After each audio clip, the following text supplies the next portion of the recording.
Bonjour à toutes et à tous, bienvenue pour cette première table ronde de la journée. Merci de vous être levés très tôt. J'espère que tout le monde est bien réveillé. Je sais que c'est une question, c'est peut-être la première question qui se pose ce matin pour discuter d'un enjeu qu'on nous a proposé, l'art d'habiter nos territoires, une nouvelle approche citoyenne. Probablement toutes et tous ici, nous aurions un angle à proposer pour traiter cette question, des priorités, des suggestions.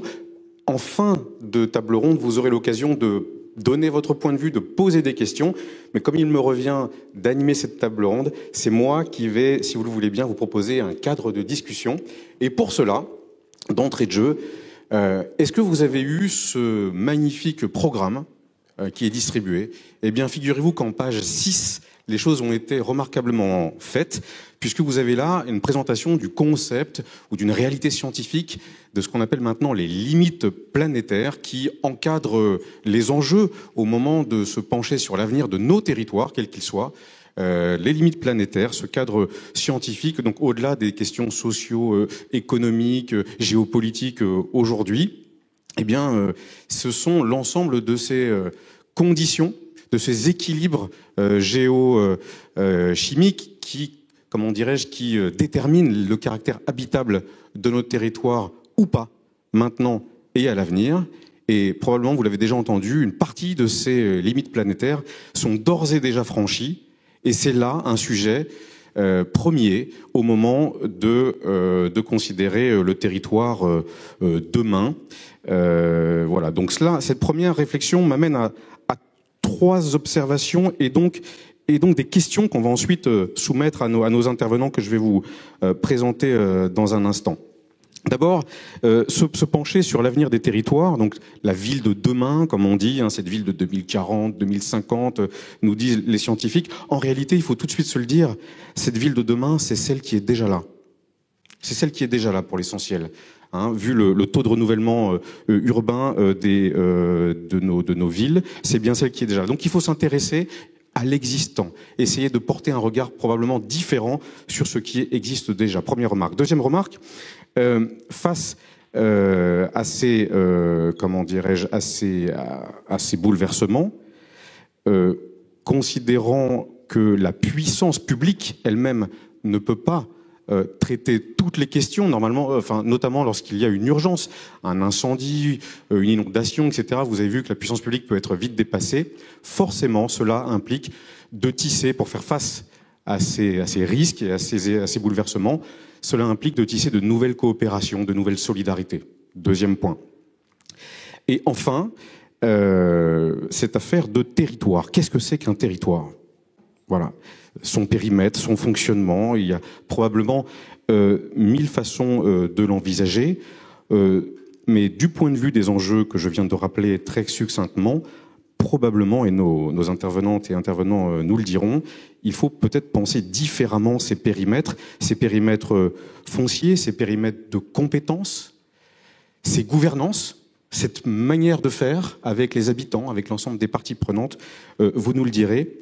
En tout cas, tout cela nous invite à nous questionner sur nos nouveaux repères face à tous ces enjeux. À quoi faudrait-il renoncer?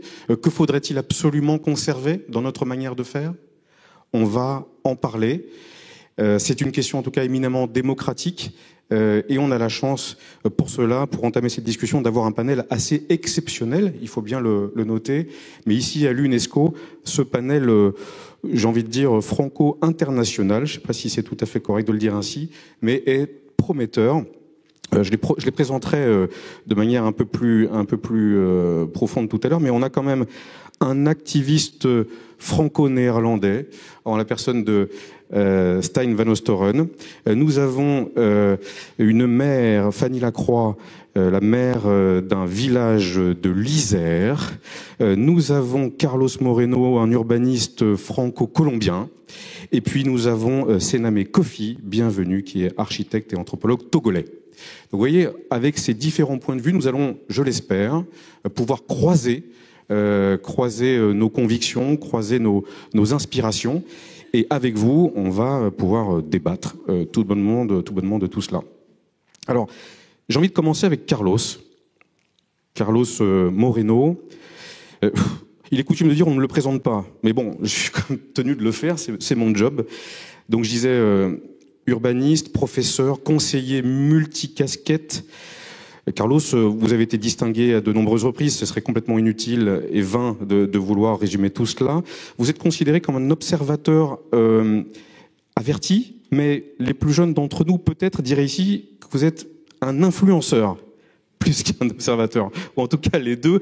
En tout cas, toujours est-il que vous êtes écouté, que vous imprimez votre marque à Paris et bien au-delà, et c'est à travers votre discours, ces travaux, que vous avez popularisé l'idée de la ville du quart d'heure, hein, cette idée davantage polycentrique de l'organisation des territoires.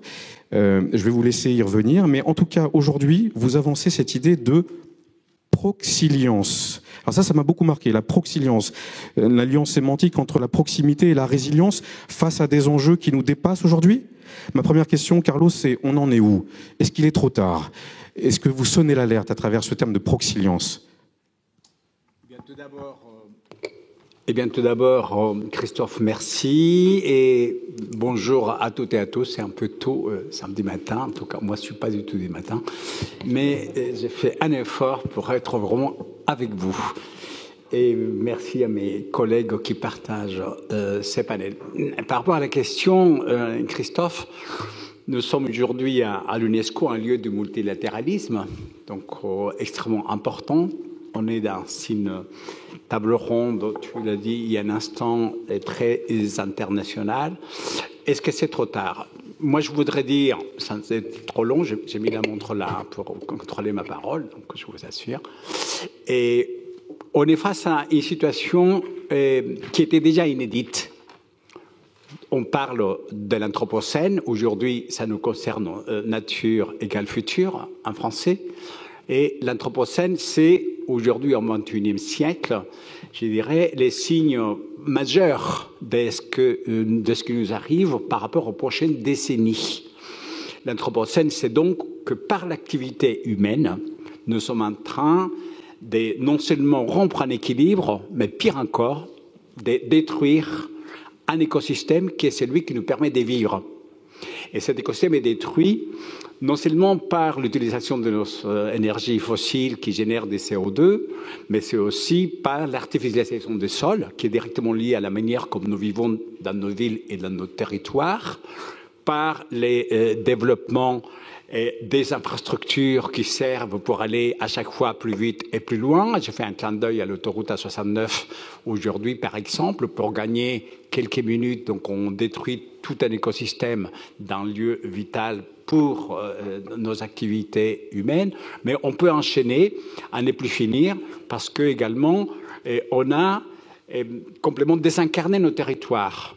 On a enlevé les outils de production, on a enlevé la manière de créer de l'emploi local, et on a créé donc ce monde global dans lequel en Chine on produit les semi-conducteurs en Asie du Sud, le logiciel à Bangalore, les call centers sont au Maghreb. Donc qu'est-ce qui s'est passé à la fin?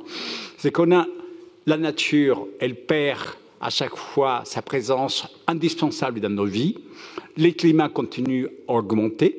La biodiversité, on est dans un système extension. Et donc, sans rentrer dans une vision pessimiste, il est certain que le 1,5 d'il y a 10 ans, quand on a signé les accords de Paris, on l'a déjà dépassé ponctuellement l'année dernière. Donc, c'est quoi aujourd'hui la situation? C'est qu'on a de plus en plus d'incidents climatiques, de plus en plus des événements extrêmes, on a de plus en plus de vagues de chaleur, on a de plus en plus des éléments que la nature nous retourne par rapport à notre mode de vie. Quel est le lien par rapport aux territoires et aux villes? C'est que nous vivons essentiellement dans des villes, qu'elles soient grandes ou petites, c'est là où ça se passe l'activité humaine. 80% de la consommation d'énergie, 75% des émissions de CO2, 80% de la richesse est produite dans les villes, et c'est là où ça s'est produit la pauvreté et l'exclusion. Donc, on a vécu au XXIe siècle dans des villes dans lesquelles on construisait en permanence, on allait de plus en plus loin dans la construction, on a fait que les gens vivent de plus en plus loin, et donc on s'est retrouvé avec des villes qui sont devenues prédatrices de notre propre activité et nous, citoyens, nous avons été complices. Combien de personnes prennent une voiture juste pour faire moins de 5 km pour acheter une baguette? Combien de personnes ne réfléchissent pas? Est-ce que ça signifie tout simplement vivre à l'encontre de nos propres intérêts? Donc la ville des quarts d'heure par rapport à la Proxilion, c'est ça. Quand vous avez les ciels qui vous tombent sur la tête, quand vous avez des inondations, quand vous n'avez plus de voies ferrées, quand vous n'avez plus d'autoroutes, quand le commerce, donc, vous ne pouvez plus aller chercher en voiture, qu'est-ce qu'il vous reste? Il ne vous reste plus grand-chose. Donc la proxilience, c'est dire que la proximité, c'est notre meilleure résilience. Si vous avez un boulanger, si vous avez un boucher, si vous avez un poissonnier, si vous avez quelqu'un qui vend des légumes frais, si vous avez un libraire, si vous avez une rue dans laquelle vous pouvez marcher, si vous avez un lieu dans lequel vous pouvez dire aux gens « bonjour, merci, comment allez-vous » plutôt que d'envoyer un emoji. Ça, c'est la vraie vie. Et c'est la vraie résilience. La résilience, ce n'est pas avoir une situation qui vous aide quand ça va pas bien. Non, la résilience, c'est avoir quelque chose qui fonctionne tout le temps, quelles que soient les circonstances, que ça aille bien ou que ça aille mal. Et la seule résilience que l'humanité a pu créer depuis de longues années, c'est la proximité. Et nous sommes ici à l'UNESCO, je finirai pour dire, l'anthropologue new-yorkaise Margaret Mead, dans les années 70, un étudiant lui a demandé quels étaient les premiers signes qui jamais ont existé dans la civilisation. Et il a dit quand il y avait un hominidé qui s'est fracturé une jambe, on a retrouvé son fémur soudé, ça veut dire qu'il s'est fracturé cette jambe, il allait mourir dévoré donc par les fauves. Et si ça s'est produit, s'il a pu souder son fémur, c'est parce qu'il y a eu des gens autour d'elle, d'autres hominidés qui ont pris soin de lui, qui l'ont mis à l'abri et qui ont permis que sa jambe donc soit soudée.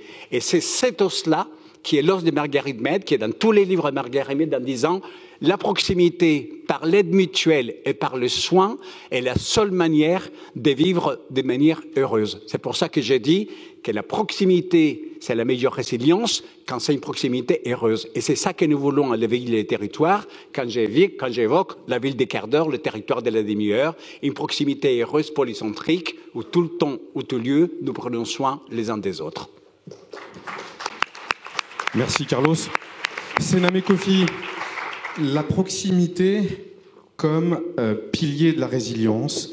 Vous êtes architecte et anthropologue, vous intervenez beaucoup, vous êtes le fondateur d'une initiative qui s'appelle le Hub City. Et ce qui m'a beaucoup marqué, c'est que vous donnez, Sename, un sacré coup de jeune à ce concept de Smart City qu'on a tous plus ou moins rencontré ici.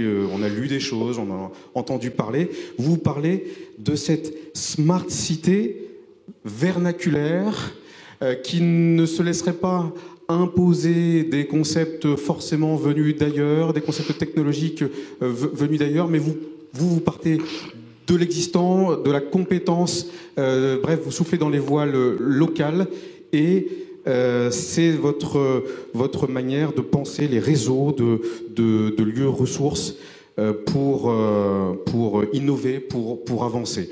Est-ce que vous sentez une proximité avec Carlos de ce point de vue? En tout cas, quel est le vôtre? Oui, allô? Bonjour, vous m'entendez? Oui, merci. J'aimerais déjà remercier les universités pour l'invitation. La proximité, c'est le sujet, oui. Je me sens assez proche de Carlos, effectivement, et en l'entendant parler de soins, je me suis rendu compte qu'en réalité, ce dont nous parlons, en vrai, c'est un sujet d'habitation. C'est comment nous allons habiter cette planète dans le futur ou à partir de maintenant. Et j'ai envie, et ça me fait penser à un certain philosophe qui disait que l'homme est pour autant qu'il habite. Et en disant ça, il crée une rupture avec ce qu'on appelle le cogito cartésien. Descartes disait « je pense donc je suis ». Donc Descartes, lui, fondait l'exister ou l'être sur ce qu'on peut appeler l'ego. Donc c'est l'individu qui fait l'exister ou l'être, alors que dans cette haute définition, c'est l'habitation. qui fondent l'être.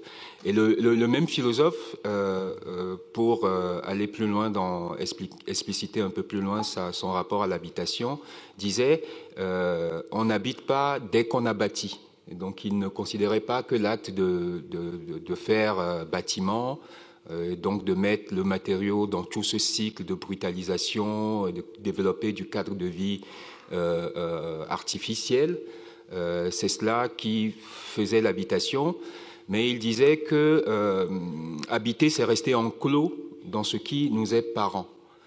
Et donc, il considérait qu'on habite que quand on est en parenté avec les choses et quand on n'a plus une relation asséchée à ce qui nous entoure, mais qu'on vibre en quelque sorte, on est en écho avec tout ce qui fait monde pour nous.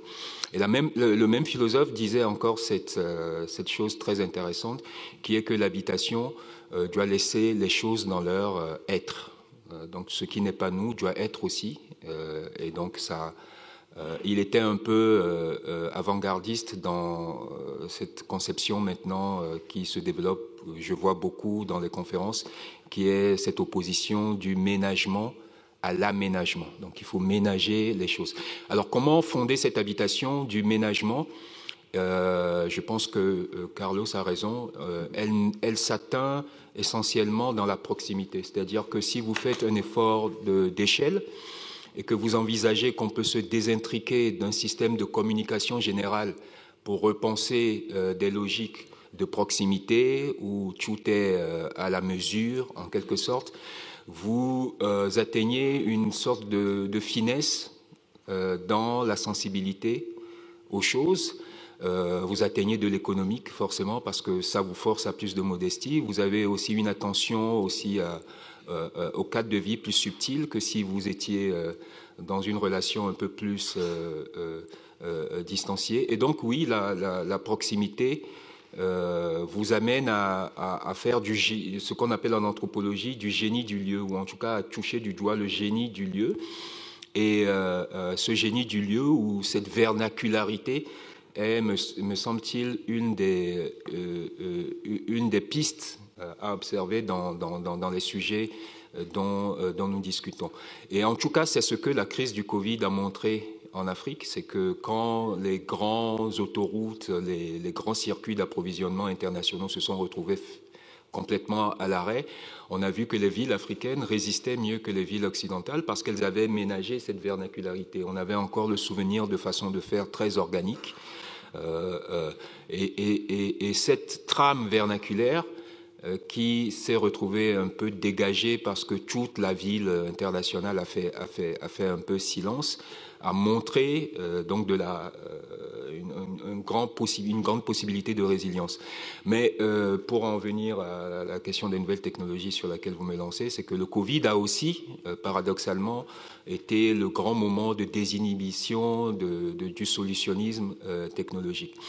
Et la technologie a ce truc paradoxal ou en tout cas les nouvelles technologies du digital ont ce truc un peu paradoxal que, bon, comme toutes les sociétés techniciennes, en fait, il faut comprendre que les sociétés techniciennes toujours mettent en sommeil le lien.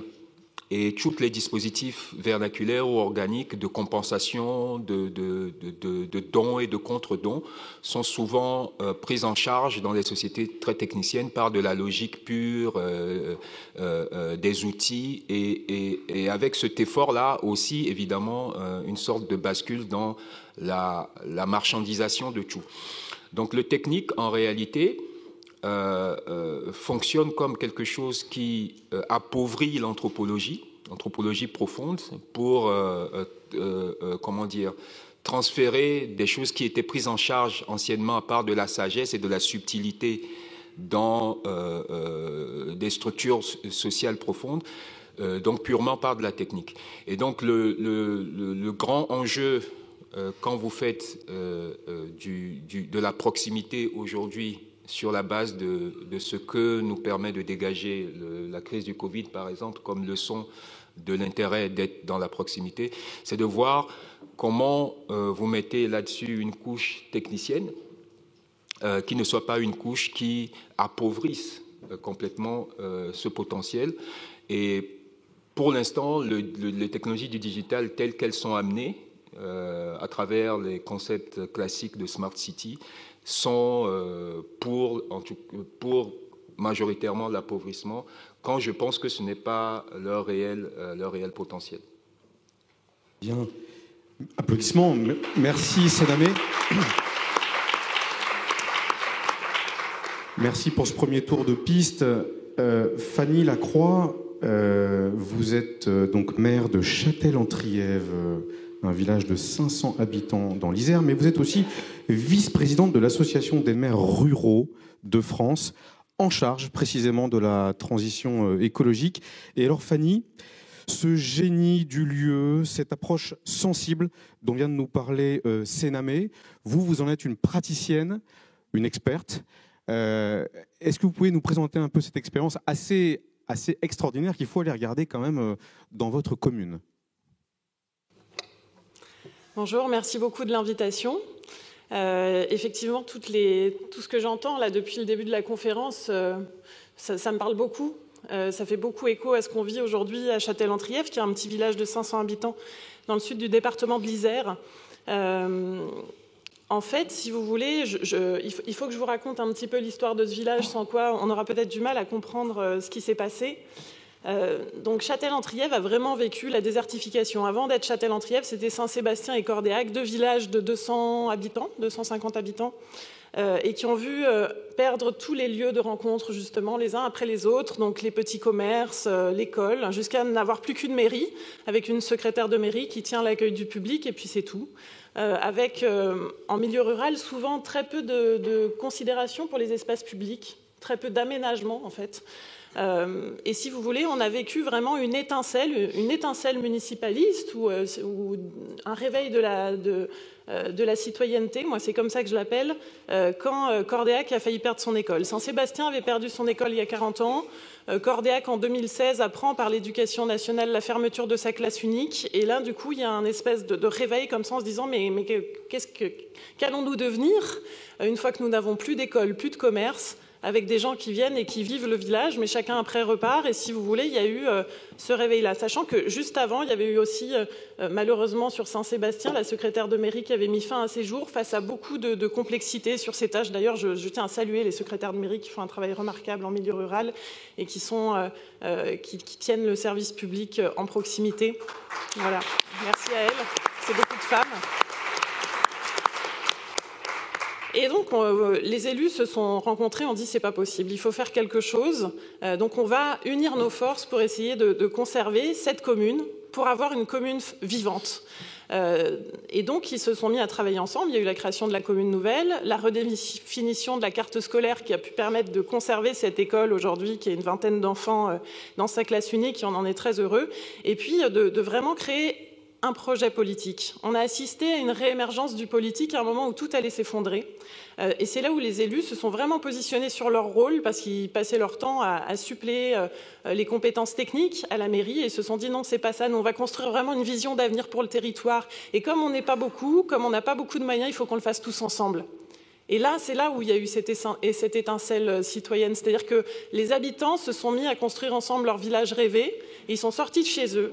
Ils sont allés dans les espaces publics. La chance de Châtel-en-Trièves, c'était d'avoir des réserves foncières. Sur les deux centres-bourgs de Cordéac et de Saint-Sébastien, 3 hectares de parcs publics avec des bâtiments patrimoniaux magnifiques, typiques du Trièves, qui étaient en train de se délabrer.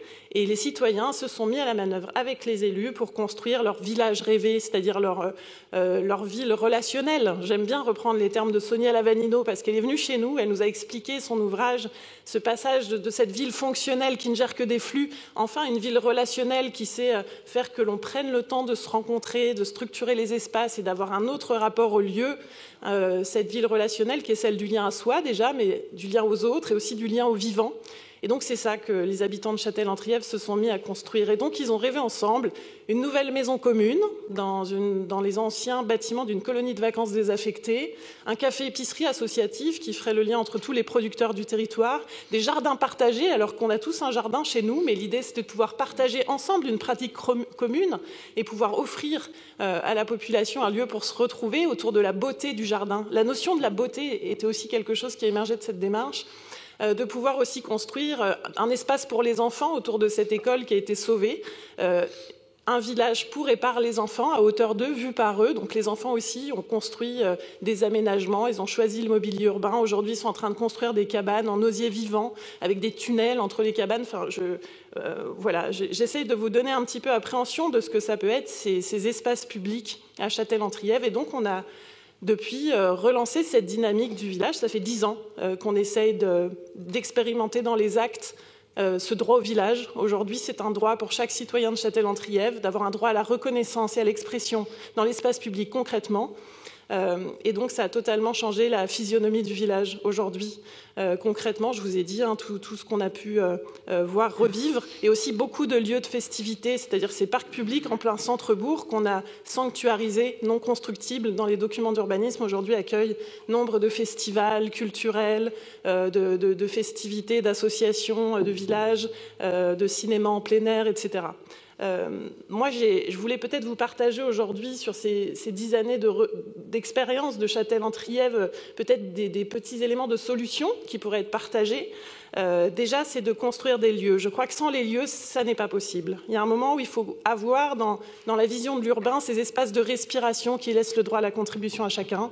Et ces espaces publics, ce n'est pas des lieux où simplement on vient, on s'assoit, où les fonctions, c'est déjà préétabli à l'avance. Non, c'est des friches citoyennes. C'est-à-dire ça doit être des lieux où on met les mains dans la terre, où chacun peut faire ce qu'il veut, qui laisse émerger les projets.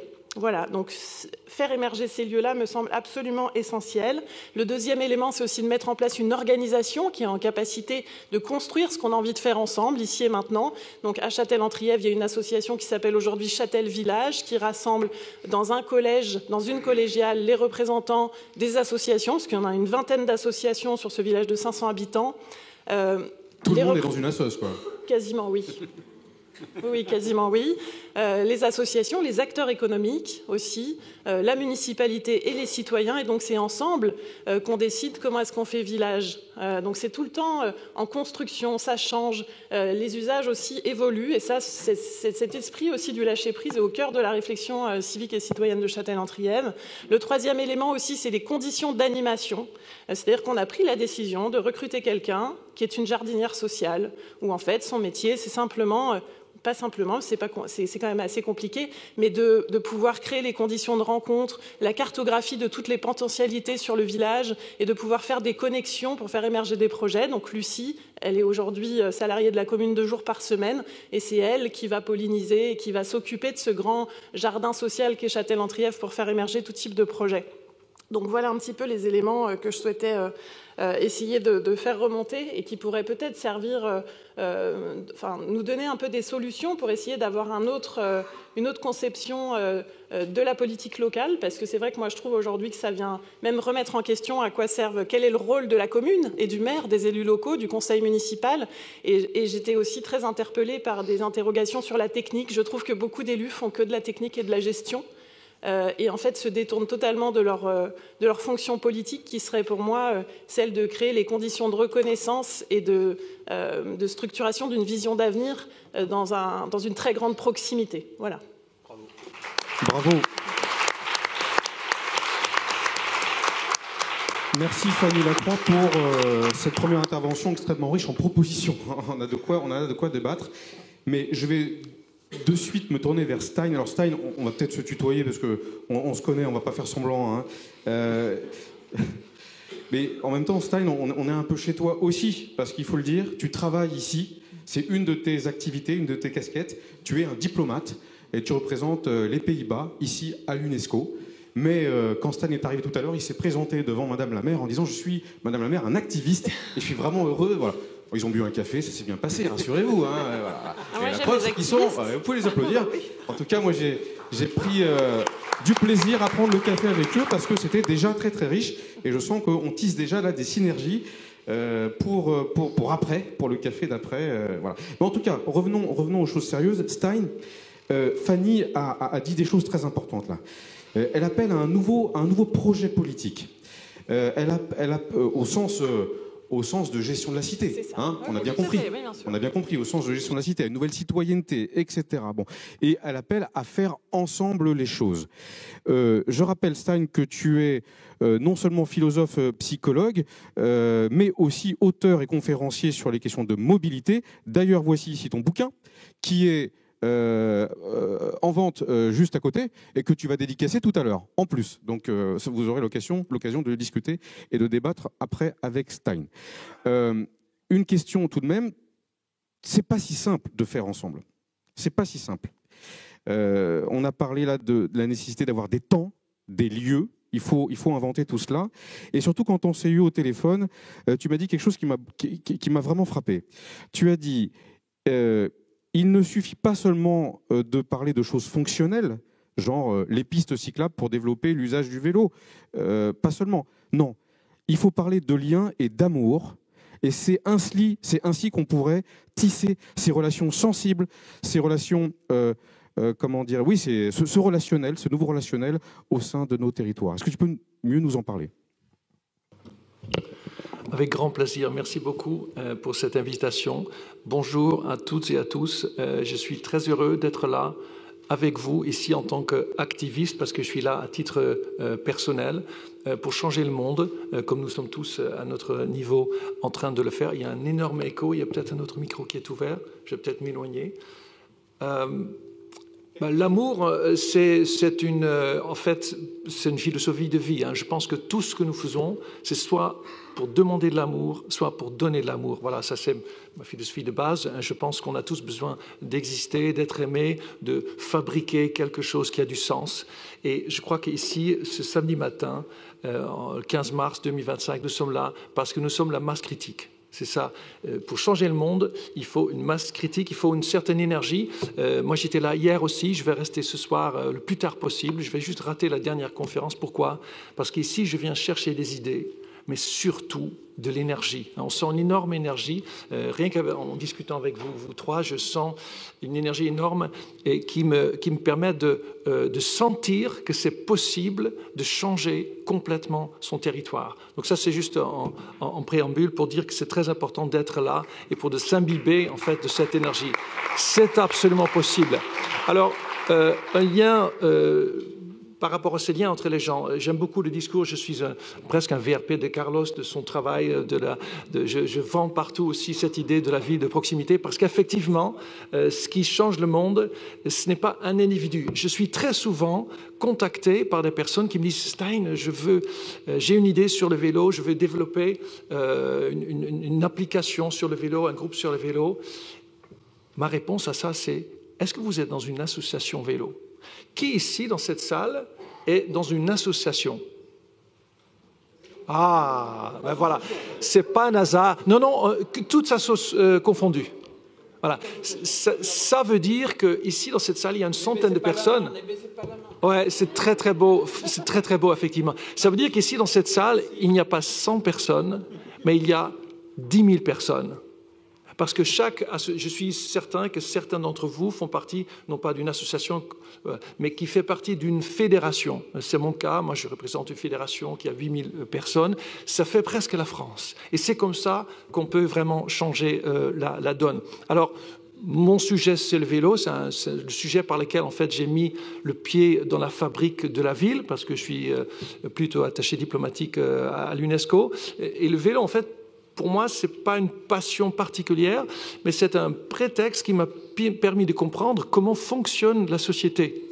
Ça m'a permis de rencontrer des maires, de comprendre que la ville, en fait, c'est comme un ménage où il faut de l'argent, il faut des idées, il faut une organisation et tout ça. Et une association est un de ces acteurs pour effectivement changer tout ça. Et c'est ça que j'ai fait dans ma ville, très concrètement. Et je vais vous raconter cette histoire très brièvement en vous disant que vous pouvez tous avoir cette même histoire. C'était en 2017, j'avais 43 ans, je crois en 2016 à peu près, j'ai 52 ans aujourd'hui. Et j'avais tout simplement besoin d'être un peu plus utile. J'étais un peu un consommateur, je travaillais, je mangeais, je sortais un peu, et puis voilà, je partais en vacances de temps en temps, et ma vie c'était ça, et ça me suffisait pas. Je me dis, tiens, il faut quand même que je fabrique quelque chose, que je donne du sens. Et pour moi, une très belle manière de donner du sens à sa vie, c'est de s'impliquer dans sa vie, de participer à la discussion, aux décisions qui concernent tout ce qui est autour de vous, la proximité, ma rue et tout ça. Et en fait, j'ai donc proposé la création d'un groupe de travail dans ma ville, et la mairie était d'accord. Et en fait, on a mis une petite annonce dans le bulletin municipal qui veut m'aider à rendre ma ville cyclable. Et à ma grande surprise et agréable surprise, il y a une quinzaine de personnes qui sont venues au premier rendez-vous. Et ça a pris, c'est devenu une association qui s'appelle Phare à vélo. Mais j'ai très vite compris que si vous voulez vraiment changer le monde, et notamment au niveau de mobilité, la mobilité c'est quelque chose, juste c'est mobile, c'est des distances, il ne faut pas faire ça à l'échelle d'une seule ville. Moi, je ne fais pas de vélo tellement dans ma ville parce que je fais plutôt des déplacements à pied. J'utilise mon vélo pour venir travailler ici. J'habite à 8 km d'ici. Je fais ce travail, ce trajet tous les jours. Et donc, je suis allé voir les autres associations dans mon territoire qui faisaient la même chose. J'avais découvert ça. Et en fait, j'ai vu qu'ils étaient en train de faire la même chose que moi. Je dis, autant qu'on se voit ensemble pour voir comment on peut avancer ensemble. Et donc j'ai proposé d'organiser une conférence avec plusieurs associations, toutes les associations de la banlieue sud de Paris.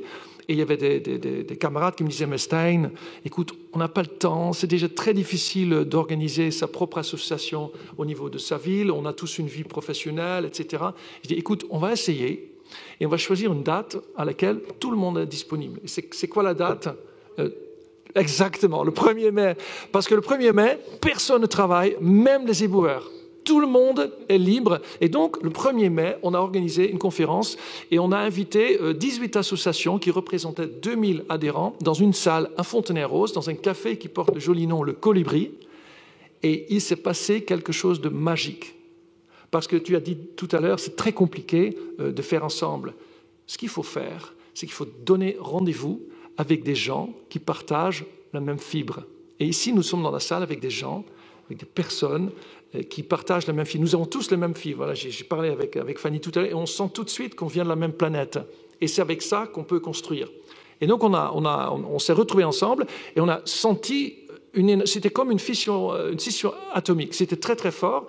Et la conclusion de cette réunion, qui a duré une journée, il y avait un grand repas, c'était fantastique, c'était « il faut qu'on aille plus loin ». Il faut qu'on aille plus loin et qu'on crée en fait une association qui va regrouper toute l'Île-de-France. Et c'est ce qu'on a fait. On a créé le collectif Vélo Île-de-France qui regroupe toutes les associations vélo d'Île-de-France. C'est la première région de France, 12 millions d'habitants.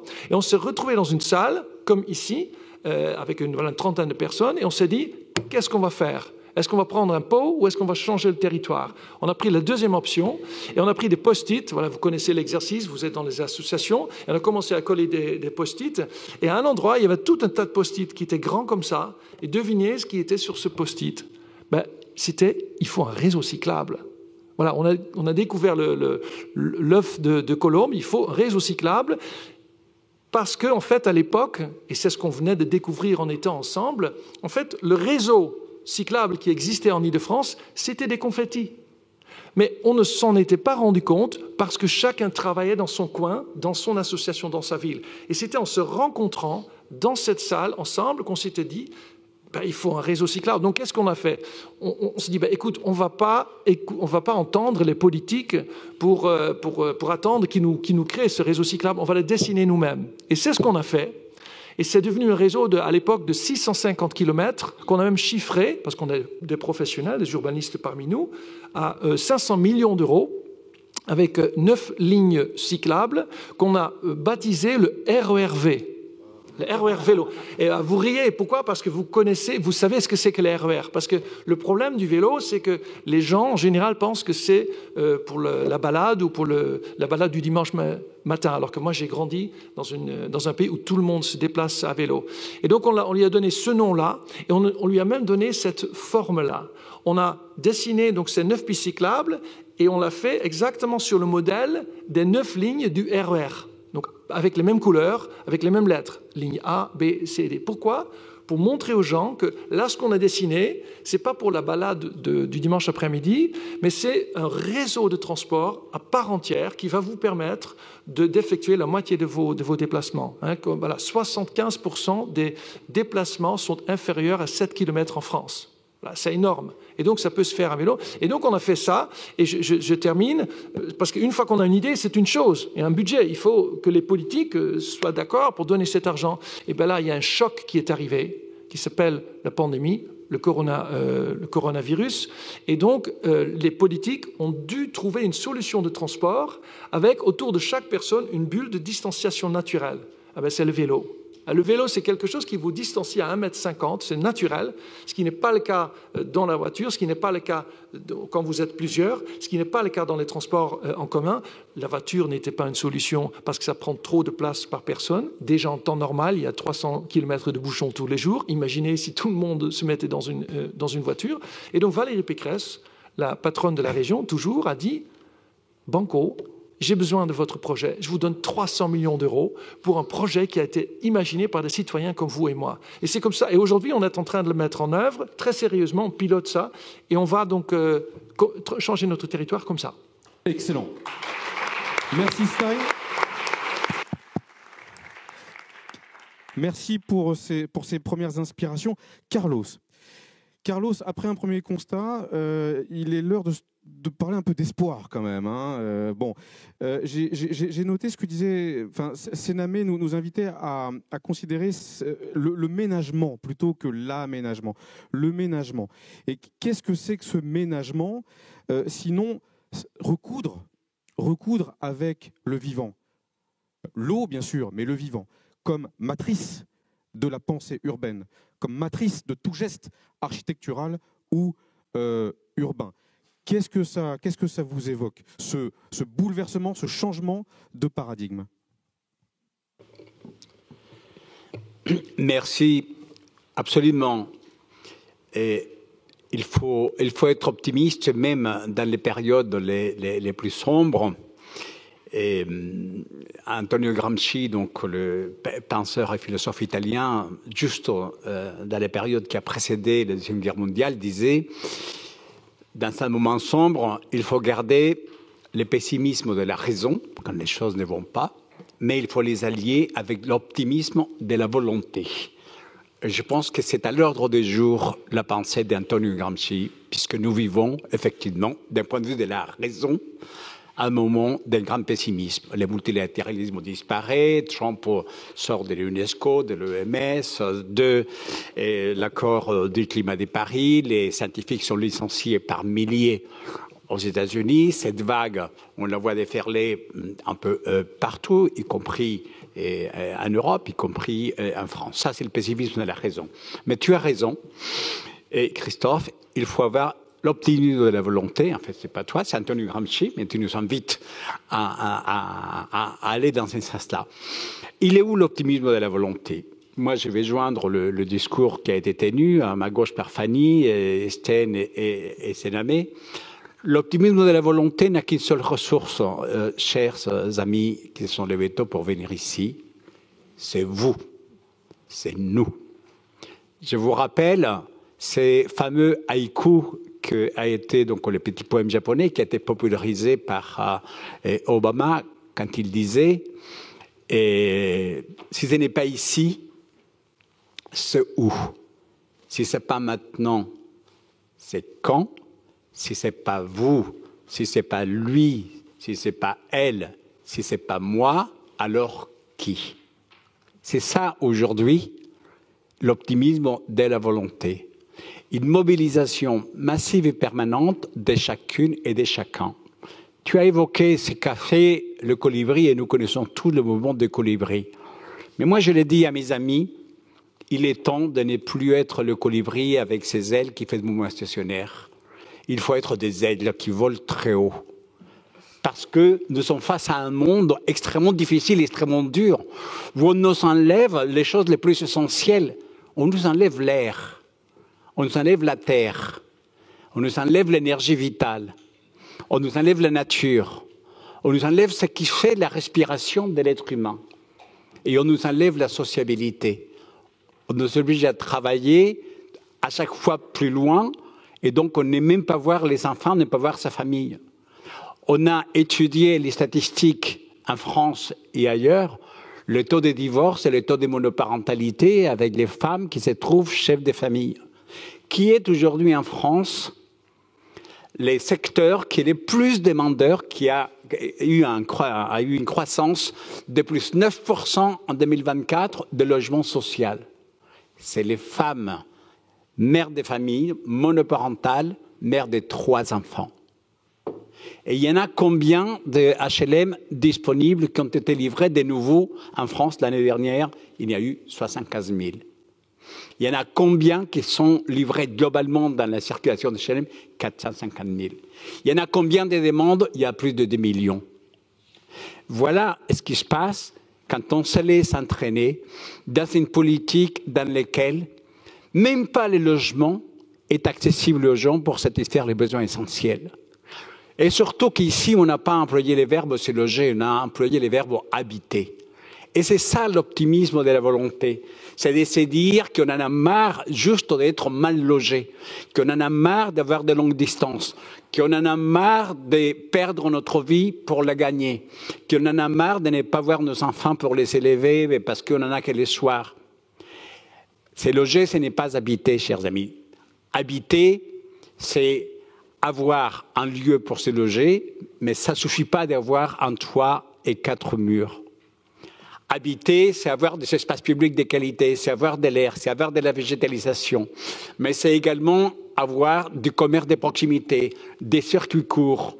C'est avoir de l'utilisation des matériaux qui sont de là où nous sommes.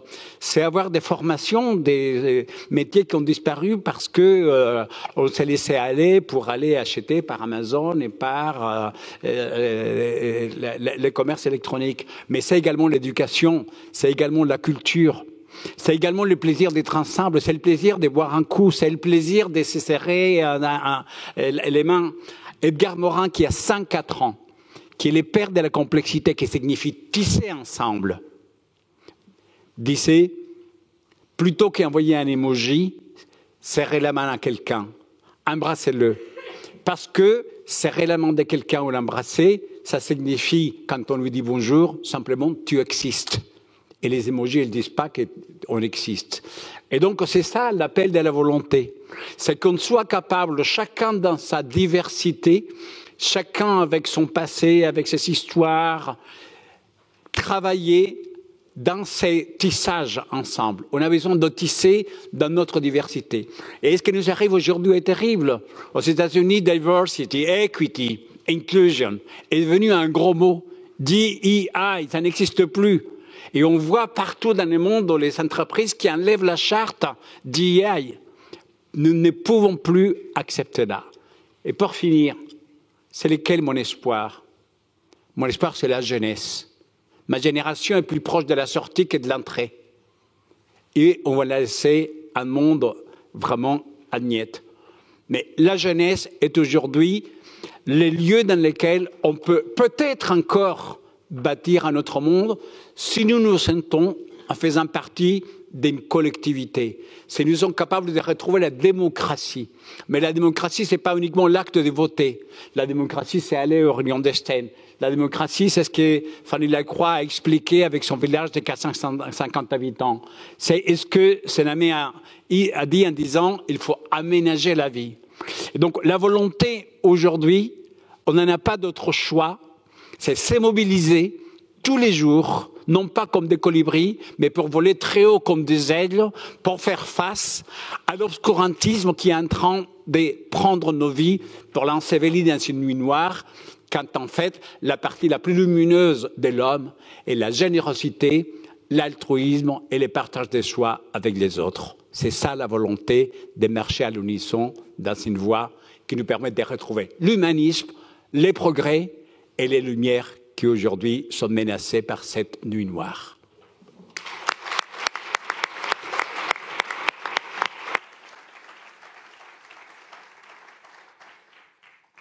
Bon. J'ai des frissons, non? Pas vous? Merci Carlos pour ton appel au soulèvement. Hein, l'appel de l'UNESCO le 14, on est le 15, je ne sais plus. 15 mars, voilà. Mais c'est vrai, réveillons-nous individuellement, collectivement, faisons ensemble. Et je me tourne vers Sénamé. Sénamé, tu entends cet appel. Mais en même temps, on ne peut pas dire il n'y a qu'un faucon, quoi. C'est-à-dire qu'il y a une organisation, probablement. Hein? Aigle. Aigle, pas bravo, faucon. Elle est bonne. Alors ça, bravo, non, bravo, je la valide totalement. Aigle, c'est pas Yaka Faucon, c'est Aigle. Allez, bravo Carlos, j'adore. Alors là, si mes collègues étaient là, ils seraient fous parce que je leur fais ce genre de blague toute la journée, mais pas aussi bonne, pas d'aussi haute volée que celle-ci. Non, allez, sérieusement. Bon, on est bien là, on est réveillés, ça y est. Bon, allez, Sénamé. Comment on fait ensemble? Fanny et Stein, tout à l'heure, nous disaient il faut probablement changer de rôle. La collectivité ne peut pas tout faire. L'État ne peut pas tout, disait l'autre, souvenez-vous. Mais c'est vrai. C'est-à-dire que, comment dirais-je, chacune et chacun, dans notre compétence, dans notre rôle, on a quelque chose à faire, on a quelque chose à jouer collectivement. C'est ensemble. Et de votre point de vue, avec votre expérience, parlez-nous aussi de ce qui se passe en Afrique. On a des choses à apprendre. Comment vous pouvez nous encourager et nous appeler, vous aussi, à une sorte de soulèvement? Je passe du tutoiement au vouvoiement, hein, c'est n'importe quoi. Bon, donc il s'agit de vous encourager depuis l'Afrique. En fait, pourquoi je dis ça? Je dis ça parce que tu te fais l'écho, beaucoup, je l'ai vu sur les réseaux sociaux, des expériences singulières là-bas. Et je pense avec beaucoup de sincérité qu'on devrait regarder de manière plus attentive ces expériences. Voilà.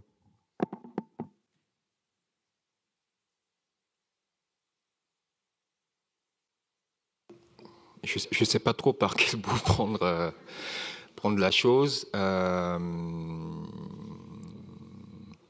Bon, oui, certainement qu'il y a, il y a un gros travail à faire pour l'Europe, pour l'Occident, qui est d'en finir avec cette dépendance à ses propres archives, et de s'ouvrir à d'autres archives, à d'autres géographies, pour régler peut-être ce que moi j'appelle la misère occidentale, qui n'est pas qu'occidentale, qui est globale, puisque la névrose que la modernité a produite ici a été très vite exportée partout sur la planète. Et en réalité, nous sommes tous des Occidentaux, y compris les Africains désormais. Et ce qu'il y a à regarder, par exemple, du côté de l'Afrique, c'est une relation peut-être particulière à la nature. Je pense que ce qui fonde le problème, c'est aussi cette mise à distance de la nature et cette sorte le rapport instrumental qui a été développé à un moment donné à la nature. Marx disait que le capitalisme est vampirique du travail vivant ou du travail du vivant. Et en réalité, si on veut penser de la collaboration, il n'y a pas que de la collaboration entre humains. Il faudrait mettre dans la balance, quand on fait la comptabilité du travail, le travail que produit la nature, par exemple. La nature produit un travail qui est incommensurable, sans lequel nous ne pourrions pas vivre.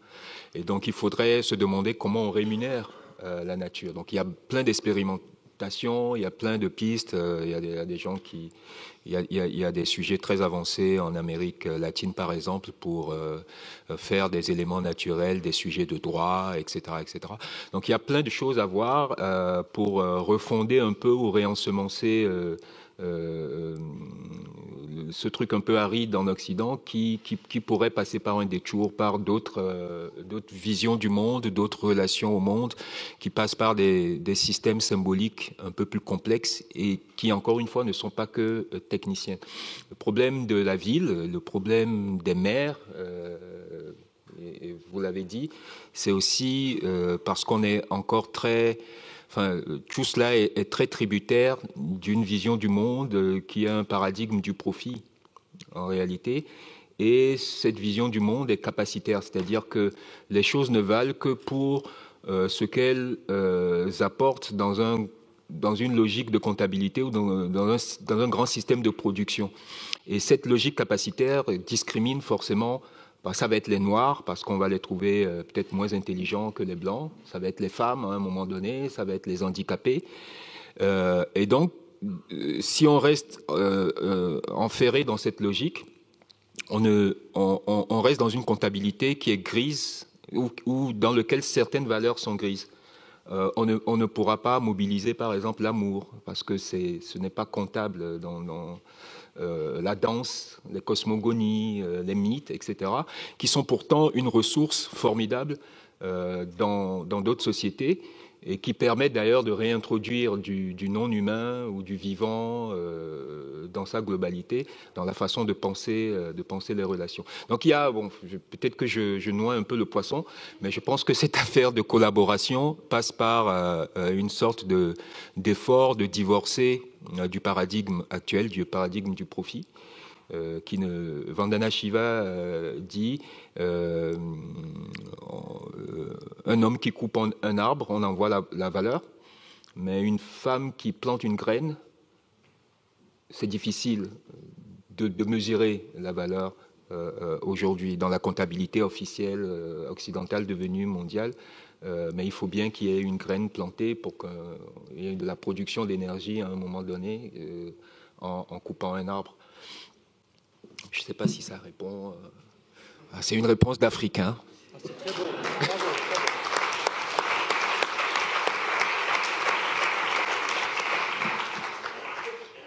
C'est pile poil dans le sujet, Sénamé. Merci beaucoup pour cette inspiration.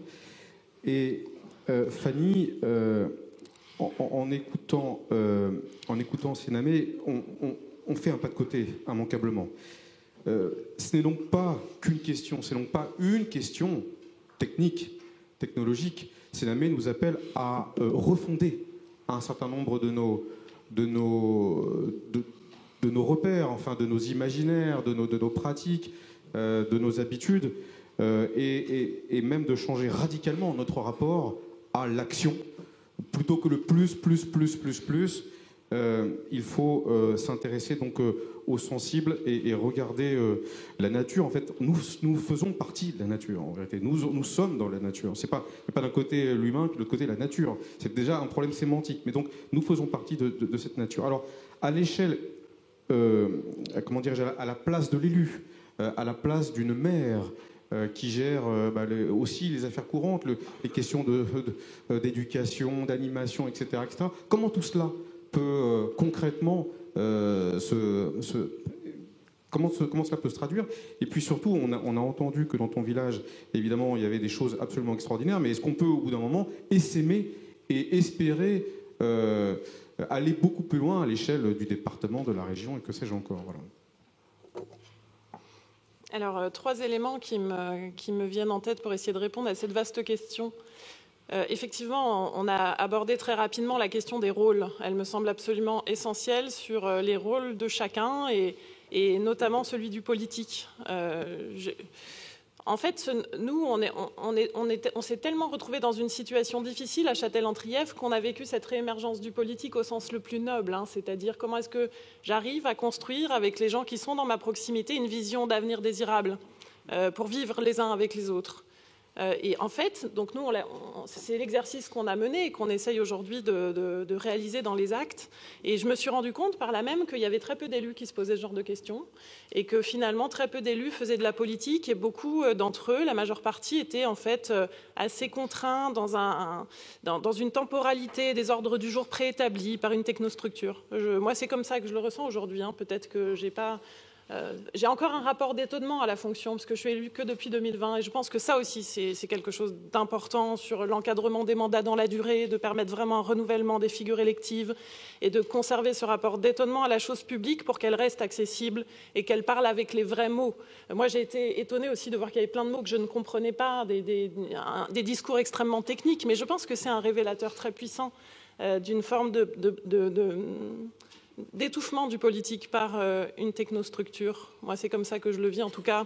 Donc j'invite beaucoup des maires que j'essaye de rassembler à l'Association des maires ruraux de France, et je tiens à saluer les maires qui sont à mes côtés dans le cadre du grand atelier des maires ruraux pour la transition écologique. On essaie de rassembler, de s'inspirer mutuellement, de se poser les vraies questions. C'est quoi ma place? À quoi je sers? Pourquoi je suis là?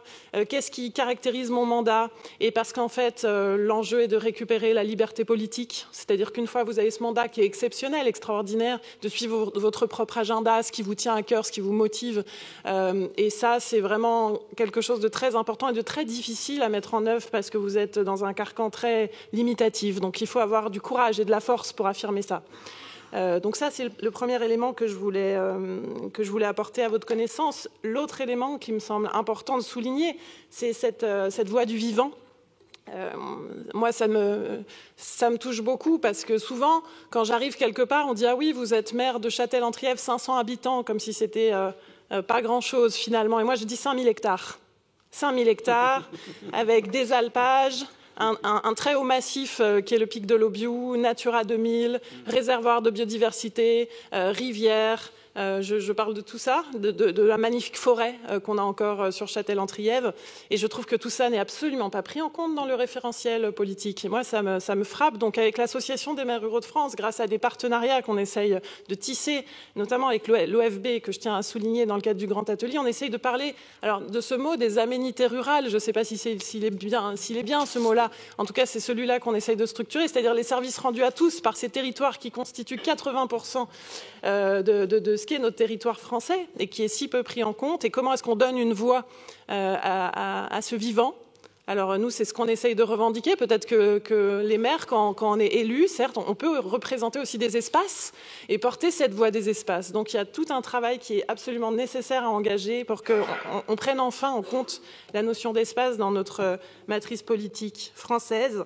Et enfin, sur l'essaimage, bien souvent, on me dit que la France, c'est une erreur organisationnelle parce qu'il y aurait beaucoup trop de communes et qu'il faudrait essayer de rationaliser tout ça et de faire des grandes entités administratives pour être mieux dans la technique, peut-être, et être plus rationnel. Et moi, quand je vois la chance que j'ai eue de faire la rencontre de mon village, parce qu'avant, moi, j'étais un enfant du vide, c'est-à-dire que j'ai grandi à Annemasse, puis après, je suis allée faire mes études à Lyon, à Paris. J'ai l'impression que l'histoire m'échappait, et d'un coup, par les hasards de l'existence, j'arrive dans mon village où chacun a sa place, a le droit à la contribution, où on est obligé de faire les choses ensemble. Donc si vous avez un petit peu des compétences, hop, tout de suite, vous êtes remarqué, on vous fait monter au conseil municipal, vous vous retrouvez maire, mais je trouve que c'est exceptionnel. Et donc moi je dis mais qu'on a de la chance d'avoir 36 000 communes en France aujourd'hui. Alors peut-être qu'elles ne fonctionnent pas toutes comme Châtel-en-Trièves, et ça c'est vrai, mais par contre c'est une possibilité d'entrer dans la vie politique locale à bien des endroits, et moi c'est ça mon espérance, c'est tous ces villages, mettez le pied dans la porte, allez-y, emparez-vous de vos villages, de vos communes, rentrez dans les conseils municipaux, engagez-vous dans les associations locales, et moi je pense que c'est comme ça peut-être qu'on pourra changer les choses. Bravo.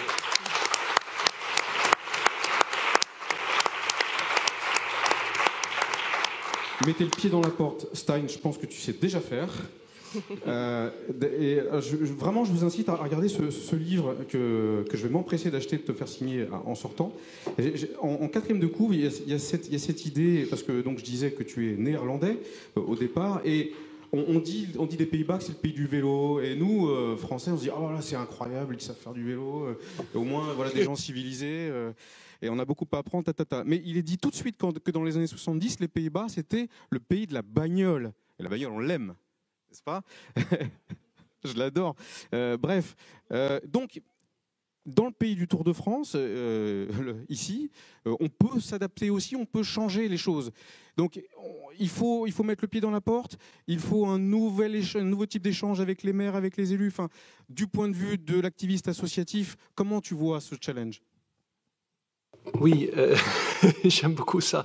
Parce que, en tant qu'activiste pro-vélo, vous pouvez imaginer que je connais tous les contre-arguments du vélo. Parce qu'on me les présente quotidiennement sur les réseaux sociaux. En fait, c'est pas du tout une question de... c'est pas impossible. N'importe quel pays, n'importe quel territoire peut être le premier territoire cyclable du monde. Il faut juste les 3 C de la transition. Moi, j'étudie beaucoup les transitions écologiques. Je vais d'ailleurs sortir un livre sur la transition écologique chez Éco-Société à la fin de l'année, parce que je veux comprendre comment ça marche. Je ne peux pas connaître toutes les recettes, mais ce que je vois, il y a toujours les 3 C. Le premier C, c'est vous et nous. C'est les citoyens qui expriment quelque chose. Parce que si vous ne dites rien, rien ne se passera. On pense beaucoup de choses, mais il ne faut jamais oublier que les pensées sont invisibles. Et quand vous allez, par exemple, dans une réunion publique où votre maire vous présente un projet et vous entendez une personne dire « Ah, c'est bien votre projet », 99,999% des personnes pensent « Ah, je pense aussi comme cette personne l'a bien dit. Bon, c'est pas la peine que je m'exprime aussi. » Et là, vous faites une grave erreur de lobby. Parce que le maire aura une toute autre perception de la salle des citoyens. Il va dire, bon, en fait, la salle était assez molle. J'ai juste entendu une personne qui m'a dit que c'était bien, mais bon, je m'attendais à un peu plus de soutien. Conclusion, si vous voulez changer le monde, il faut prendre le C des citoyens et il faut lever une à une toutes les personnes dans la salle, la main, pour dire exactement la même chose. Et c'est contre-intuitif, c'est une technique de lobbying que je vous apprends là, si vous ne le connaissiez pas encore, c'est il faut répéter bêtement le même message. Mon premier ambassadeur m'a appris le lobbying, et le lobbying, vous savez, c'est quoi? C'est râler et répéter. Voilà, c'est aussi simple que ça. Il faut répéter la même position. C'est comme ça que fonctionne le lobby automobile, le lobby des pétroliers. Ils font exactement la même chose. Ils payent même des gens très grassement pour faire ça partout. Donc ça, c'est le premier C de la transition. Le deuxième C, et ça marche aussi en anglais, parce que j'aime bien les choses qui marchent dans les 2 langues, c'est le C de courage. Il faut du courage politique. Il faut des politiques avec des muscles qui sont capables de détecter cette envie et de la faire émerger, et ensuite de se dire, je vais l'accompagner. Voilà, à Paris, nous sommes à Paris, voilà le laboratoire du vélo dans le monde, où Anne Hidalgo, la maire actuelle, c'est elle qui a fait ça. Elle a dit, tiens, il faut vraiment qu'on crée ce fameux réseau. C'est elle n'est pas la personne qui a commencé tout ça, mais c'est en 2015 qu'elle s'est dit, il y a le vélo, il faut vraiment qu'on développe ça. Et donc, je propose un réseau cyclable qu'elle a appelé le rêve, le réseau express vélo, le rêve parisien, et qui est effectivement terminé aujourd'hui. Et ça a déclenché un potentiel vélo incroyable. Donc, il faut ce courage. Mais c'est très, très difficile, parce que pour ce faire, elle a dû supprimer du stationnement. Et quand vous supprimez quelque chose, les gens ne vont voir que le mot « supprimer », « terminer ». Ils ne vont pas voir qu'on va offrir un monde qui sera accessible aux enfants, aux personnes qui n'ont pas de voiture, aux personnes qui ont envie de se déplacer aussi à vélo, c'est-à-dire tout le monde. Et ça, il faut être très, très courageux pour ça. Mais malheureusement, en principe, ça devrait suffire. Voilà, des citoyens qui disent qu'est-ce que je veux et les politiques qui ont le courage de les accompagner. Mais ça ne suffit pas encore, parce que l'humain, il est tellement conservateur par nature, il aime tellement son petit tunnel, qu'il a tellement peur de changer, qu'il faut un 3e C. Et c'est le C de, dites-moi. Curiosité, c'est pas mal, mais c'est quelque chose de malheureusement plus désagréable. Un culot, c'est bien aussi, pas mal. Vous m'aidez pour combattre, ouais. Mais ça aussi, non, c'est marrant que ça ne sorte pas tout de suite. Le choc, il faut une catastrophe, il faut une crise, il faut des problèmes. Si vous voulez changer le monde, il faut avoir des problèmes. Et justement, je teste cette vision avec tout le monde. J'ai écouté Fanny qui m'a raconté son histoire extraordinaire que vous allez découvrir de plein de manières, je pense. Et je veux comprendre comment est-ce possible qu'elle ait pu faire ça dans ce village avec 500 personnes. Elle m'a expliqué ce qu'elle vous a dit tout à l'heure. En fait, il y avait un problème à l'origine. Comment tu as dit cette... Étincelle municipaliste. Étincelle municipaliste. Voilà. Malheureusement, et bon, heureusement, il faut cette étincelle qui va se dire, merde, excusez-moi le mot, mais il faut qu'on agisse. C'est toujours comme ça. Il faut toujours un problème. Et là, j'en reviens, je boucle la boucle pour dire comment ça s'est passé aux Pays-Bas. Il faut un catalyseur, effectivement. Et le catalyseur aux Pays-Bas, c'était quoi? C'était pas que les citoyens qui voulaient des villes apaisées pour les enfants et pour tout le monde. C'était pas que la politique qui disait tiens, on va créer des pistes cyclables. Non, il y avait un grave problème. C'était quand je suis né en 73, il y avait le choc pétrolier. Il n'y avait plus de pétrole. Et donc toutes les voitures étaient à l'arrêt. Et donc il fallait faire quelque chose. Il fallait bouger. Et donc on se dit si les gens sont pas contents que les villes soient dangereuses et qu'on puisse pas bouger parce qu'on n'a plus de pétrole, on va développer les vélos. Voilà. La France, elle a développé le nucléaire. Les Pays-Bas ont décidé d'investir dans le vélo. Et c'est pour ça que les Pays-Bas sont devenus cyclables. Ils ont mis 50 ans pour faire ça. Et aujourd'hui, en France, on peut profiter de cette connaissance parce qu'elle est en ligne aujourd'hui. On n'a plus besoin d'attendre 50 années. Si vous voulez savoir comment rendre une ville cyclable, allez sur Internet et cherchez le guide des aménagements cyclables de Paris-Ancel, qui explique en 144 pages, c'est là que j'ai appris, parce que moi je suis philosophe et psychologue de formation, je ne suis pas urbaniste, mais là en 144 pages, vous comprenez tout de suite comment apaiser la ville. Voilà.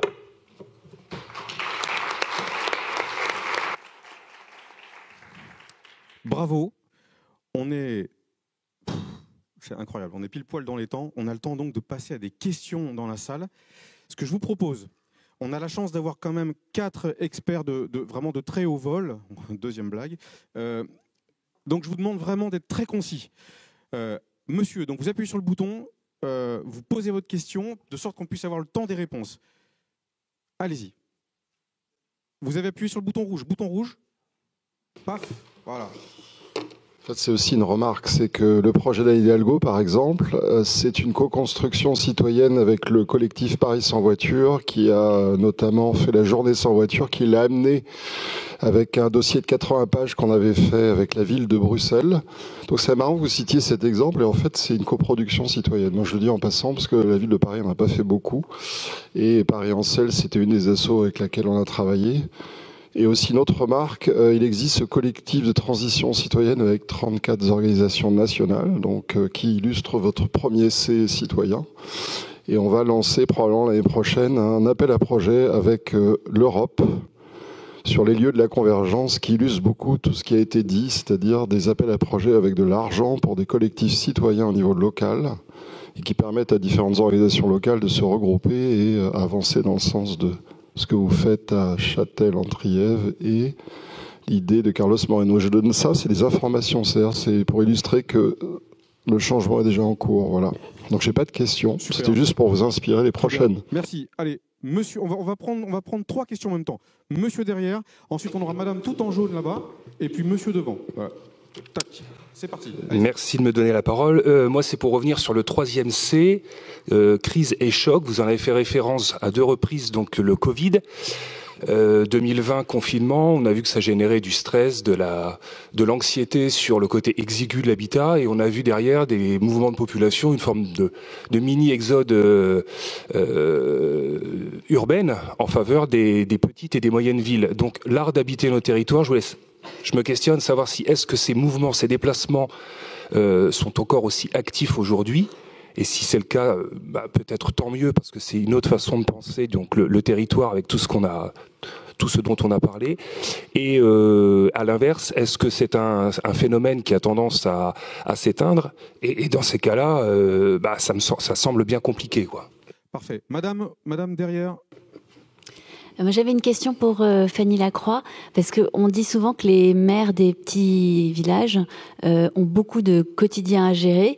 Comment est-ce que vous arrivez à gérer ce petit quotidien que vous avez mis de côté pour aller sur la vision, et comment est-ce que vous arrivez à gérer ça avec votre vie personnelle, professionnelle, qui doit être tout aussi intense? En tout cas, c'est ce que disent les maires des petits villages, c'est que c'est dur de combiner l'ensemble des 3. Merci. Monsieur au premier rang. Merci. D'abord, je voulais vous dire, je suis très touché de vous entendre, ça me fait un bien fou, j'adore. Pour reprendre ce que vous dites, c'est Jean Monnet, créateur de l'Europe, un des créateurs, qui dit « L'homme n'accepte le changement que devant la nécessité, il ne voit la nécessité que dans la crise ». Question à vous 4, comment on fait pour que des citoyens acceptent de passer du temps de réfléchir ensemble avant qu'il y ait une crise?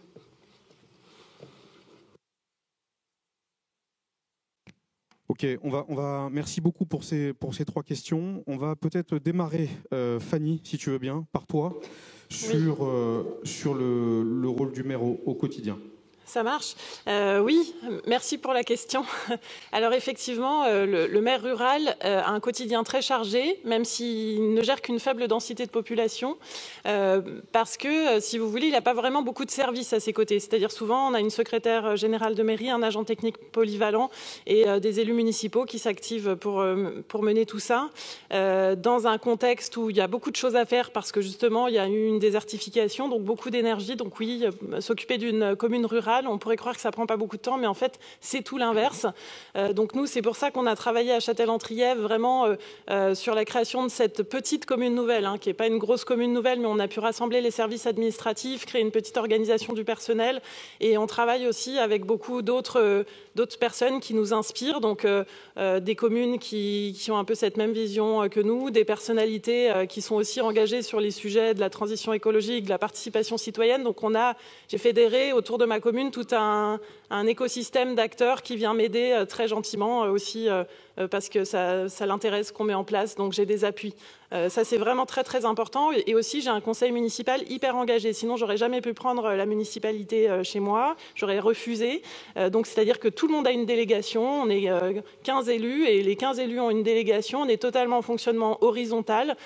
Et donc, on a constitué une charte en 2020 parce que comme j'étais justement une famille monoparentale avec la garde complète de mes enfants tout le temps et que je devais effectivement continuer mon travail parce que les indemnités des maires des petites communes ne permettent pas de pouvoir arrêter une des 3 vies, c'est ça.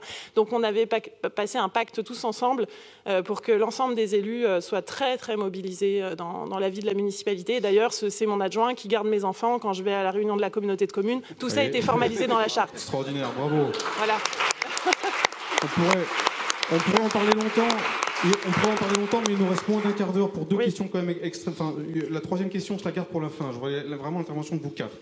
Juste, qui veut répondre sur l'affaire de l'exode pendant le Covid? Stein? Oui, ça ne se confirme pas tellement, parce que justement, dans mon livre, je viens de faire une recherche là-dessus. C'est plutôt de ville à ville que ça se passe. Conclusion, il faut développer la nature, ou plutôt le vivant, dans la ville. Je permets d'enchaîner sur d'autres questions, répondre très rapidement. Voilà, très rapidement, le monsieur qui a dit on a soumis aussi un dossier citoyen, ça montre la capacité de la société citoyenne à amplifier des phénomènes. Vous vous souvenez de Paul Varry, le cycliste qui a été tué à Paris.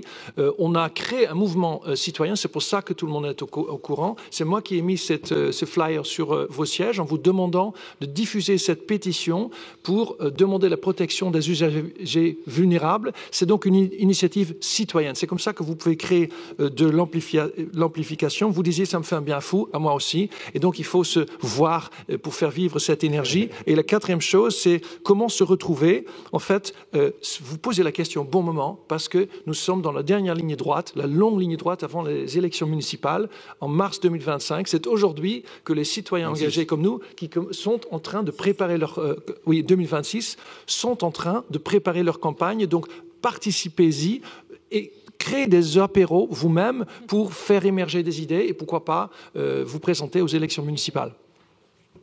Chiche. Voilà. 3e question, je vais me tourner vers Carlos et Sénamé en premier. Une question a été posée en référence à Jean Monnet.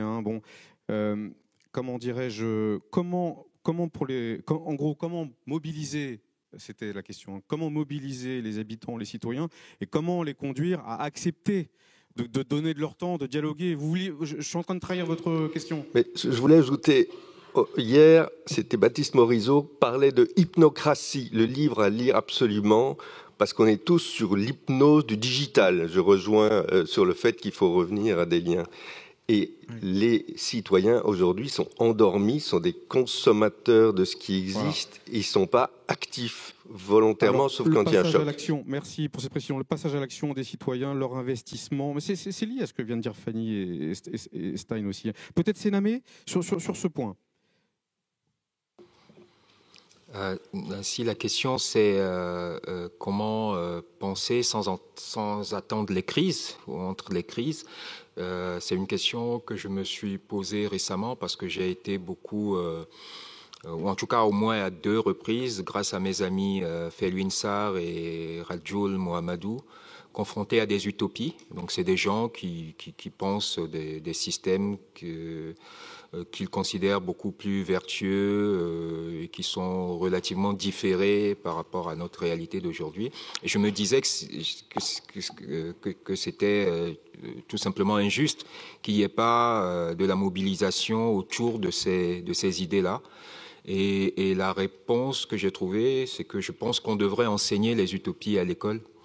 C'est le moyen de leur donner, de les challenger déjà, et puis de leur donner, de commencer à envisager leur praticabilité, de leur donner des outils.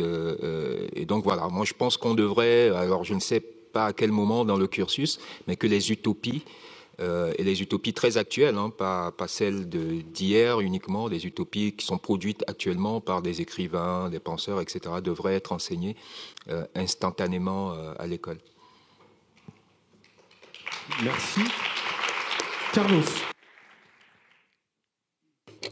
Merci pour votre intervention, très touchante aussi, et votre question, elle est majeure, et je vais revenir là-dessus, un peu dans la prolongation de ce qui vient de dire Sénémé par rapport à mon métier. Je suis professeur, je suis enseignant, 66 ans, donc je me suis impliqué pour former 2 générations depuis que j'enseigne. J'ai commencé à l'âge de 23 ans. Et donc, dans ces temps en plus compliqués, et vous avez parfaitement raison, donc il ne faut pas attendre que la crise soit là pour se dire merde, il faut se mobiliser. Et Lao Tzu, donc le philosophe chinois, il disait plutôt que maudire les ténèbres, il vaut mieux allumer une bougie. Et donc, quelques siècles après, donc pratiquement 24 siècles après, la question, elle se pose, il faut allumer cette bougie, effectivement, avant que les ténèbres nous entourent. Et un philosophe andalou, qui s'appelle Averroès, dans le XIIe siècle, nous a laissé une phrase qui est un peu un leitmotiv de ma vie de professeur et d'enseignant, et qui malheureusement se confirme dans ces temps compliqués, puisque Averroès disait « L'ignorance génère la peur génère la haine génère la violence. Voilà l'équation. » Et c'est ça l'équation à résoudre. Quand vous prenez un pays comme l'Afrique du Sud, qui a vécu dans la violence interraciale, dans l'oppression du peuple africain, quand les Afrikaners ont pris donc ces pays, quand Mandela a été 27 ans, peut-être plus, à Robben Island, en sortant des prisons, Mandela disait « Si on ne veut pas répéter ce que nous avons vécu dans notre pays, j'ai 3 mots. Éducation, éducation, éducation. » Et il nous a légué cette phrase « L'éducation, c'est l'arme la plus puissante qu'on n'a jamais pu concevoir. » Et donc, moi, en tant qu'enseignant, en tant que chercheur, en tant que professeur, je dis effectivement, il n'y a qu'un endroit possible dans lequel on peut anticiper par rapport aux crises, c'est l'éducation. Mais pas uniquement l'éducation à l'université ou dans les écoles ou dans les collèges. C'est ce que j'appelle l'éducation de l'altruisme au quotidien. C'est-à-dire, c'est le don de soi, c'est le don du partage qu'il faut amener vraiment complètement à tout moment de notre existence, du matin au soir, et qui passe par des choses qui parfois sont banales. Il m'est arrivé de voir un jeune qui balance une peau de banane sur le trottoir. Voilà, petit garçon là, vous avez oublié quelque chose qui se trouve là par terre. Parfois, ce sont des gestes juste simples, mais qui nous ramènent à un seul devoir, le devoir d'humanité. L'éducation que nous avons aujourd'hui à transmettre, ce n'est pas les mathématiques, la physique, la chimie. Même aujourd'hui, ChatGPT fait mieux que nous, enseignants. Lavoisier, la première loi de la thermodynamique, moi-même je suis largué. ChatGPT me ressort tout ça. Mais ChatGPT ne pourra jamais nous enseigner l'altruisme, jamais nous enseigner l'altérité, jamais nous enseigner la sensibilité par rapport à l'autre. ChatGPT jamais pourra nous dire la souffrance de Carlos Moreno quand il était réfugié politique à 20 ans et que dans un supermarché, un monsieur me disait « Vous n'avez rien à faire ici, mais si vous voulez, je vous donne une banane. » puisque je ne parlais pas français, je parlais très très mal français, et c'était un insulte, mon ami Balinde, vous connaissez ça, pour me comparer à un singe. Voilà. Ça, ChatGPT ne pourra jamais l'enseigner. Vous ne pourrez jamais comprendre la souffrance d'un jeune à 20 ans immigré qui s'est fait arrêter par les flics. À l'époque, j'étais en vélo, il me disait, vous n'avez pas les permis de vélo pour rouler à Paris. Voilà. Ces actes-là, ChatGPT ne pourra jamais vous les enseigner. Donc, cette éducation est l'éducation des uns par rapport aux autres. Et ça nous renvoie au même mot que j'avais prononcé tout à l'heure, le soin, la ville du soin. Éducation et soins, ça va ensemble, entraide. Et c'est ça que nous sommes en train de perdre. Et effectivement, nous vivons en démocratie, mais nous sommes très peu dans le monde. Sur 8 milliards de personnes dans le monde, vous regardez les statistiques qui sont sorties il y a 15 jours, il n'y a que 6,6% des gens qui vivent dans une vraie démocratie. C'est-à-dire qui votent, et dans le vote, il sert à quelque chose. Parce qu'il y a des gens qui votent et ça ne sert à rien. Donc l'éducation, elle va aussi avec la démocratie, avec l'exercice démocratique, avec les votes. Et donc, il faut prendre soin aussi de son vote. Parce que les immigrés aux États-Unis qui ont voté pour Trump, aujourd'hui, eh ben, ils les sont foutus dehors. Voilà. Donc, l'éducation, la démocratie et les votes, ça va ensemble. Après, entendu. Il est trop tard. Bravo, Carlos. Au passage, à 12h pile poil, j'animerai une table ronde où il sera, donc sur les tiers-lieux, où il sera question d'éducation à la paix, ici, à l'UNESCO. Venez à 12h. Encore une question. On a encore une dernière question. Quelqu'un? Oui, allez-y. Bonjour. Alors moi, je fais partie de l'association du Low-Tech Lab, donc à Concarneau, et il y en a un à Paris. Et ce que vous disiez justement, Madame Fanny Lacroix, sur toutes les ateliers que vous avez mis en place sur la ville, moi, c'est exactement ce que j'ai envie de faire. Et en fait, je fais partie d'une ville qui a un très bon équilibre entre les espaces naturels et l'habitat. Enfin, c'est ce que j'appelle une ville-jardin, en gros, quoi. Sauf que, en fait, j'ai l'impression que les élus, ils ont un peu démissionné. Ce que vous disiez, où ils font beaucoup de gestion. Moi, concrètement, je vois quasiment plus personne dans la rue depuis 5-10 ans. Je suis revenu, enfin, c'est la ville où j'ai grandi. Je suis revenu il y a 15 ans dessus et globalement, il n'y a plus personne dans les rues. Alors qu'en fait, la ville, elle est magnifique. Il y a vraiment un potentiel énorme. Il y a un centre commercial qui a été construit au milieu des champs. C'est entre la Seine, etc. Il y a vraiment, en termes de mobilité, il y a énormément de choses à faire. Et donc voilà, moi, pour répondre à la question du monsieur, je me suis rendu compte que vraiment, il faut, si les élus, ils abandonnent l'animation de la ville, en fait, les habitants, ils abandonnent l'animation. Et en fait, invitez Fanny. Ouais, voilà. Ben justement, en fait, c'est ça, c'est que voilà. Est-ce que tu veux peut-être répondre à cela? Attendez, je pose juste ma question. Oui, mais on est nombreux et il y a alors, je conclus. Donc voilà. Votre question. Allez-y. Donc ma question, c'est ça, c'est qu'en fait, moi, je veux construire un low-tech lab sur place, et je me suis rendu compte qu'en fait, la liste, il y a des projets qui s'empilent en fait, et comment choquer les élus justement Entendu. Merci beaucoup. Alors, voilà. Comment l'élu se laisse interpeller? Je ne pourrais pas dire comment les élus sont arrivés à cette situation de renfermement, mais je pense qu'il y a un enjeu de vitalité démocratique en 26. Il va falloir monter des listes chez vous. Voilà.